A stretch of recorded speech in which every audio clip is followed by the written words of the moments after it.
ایک قینچی استعمال ہوتی ہے، مگر لاہور کا ایک زلف تراش تو بیک وقت 11 قینچیاں استعمال کرتا ہے۔ دیکھتے ہیں شہریار وڑائچ کی رپورٹ۔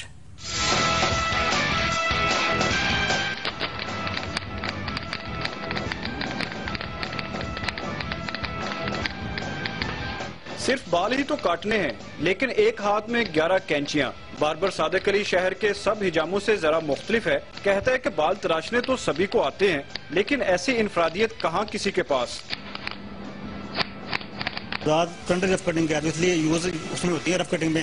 اس میں یہ ہوتا ہے کہ بالوں میں لیئرز آ جاتی ہیں اور بالوں کی شیپ اچھی بن جاتی ہے، اور بالوں میں جو بھی سٹائل بننا چاہیں وہ سٹائل بن جاتا ہے اس میں۔ صادق علی اپنی اس جادوئی صلاحیت سے اسرائیلی باربر کا بیک وقت 10 کینچیوں کا استعمال کرنے کا عالمی ریکارڈ توڑنے کا عہد کیے ہوئے ہے۔ میرے اندر قدرتی ایسی ٹیکنیک ہے کہ جو میں اتنی سیدھے چلا لیتا ہوں میں، لیکن کوئی بندہ اتنی سیدھے چلا نہیں سکتا، کیونکہ لیمن صرف ہاتھ میں آ نہیں سکتی۔ یہ تو لاہور کے اس جادوگر کے پاس زلفوں کے تراش خراش کرانے والوں کی لائن لگی رہتی ہے، یہاں تک کہ دور دراز کے دوسرے شہروں سے بھی لوگ آتے ہیں۔ ان کا بڑا نام سنا تھا تو میں اسپیشل کٹنگ کروانے کے لیے راولپنڈی سے یہاں پر آیا ہوں۔ میں بھی یہاں پہ سن کے آیا ہوں کہ یہاں پہ صادق صاحب جو ہے نا 11 کینچیوں سے کاٹتے ہیں بال، تو میں اپنی باری میں انتظار میں۔ صادق علی کے پاس کھلاڑی بھی آتے ہیں اور اداکار بھی۔ ایک ہی ہاتھ میں 11 کینچیاں پکڑ کر بال کاٹنے کا انوکھا انداز۔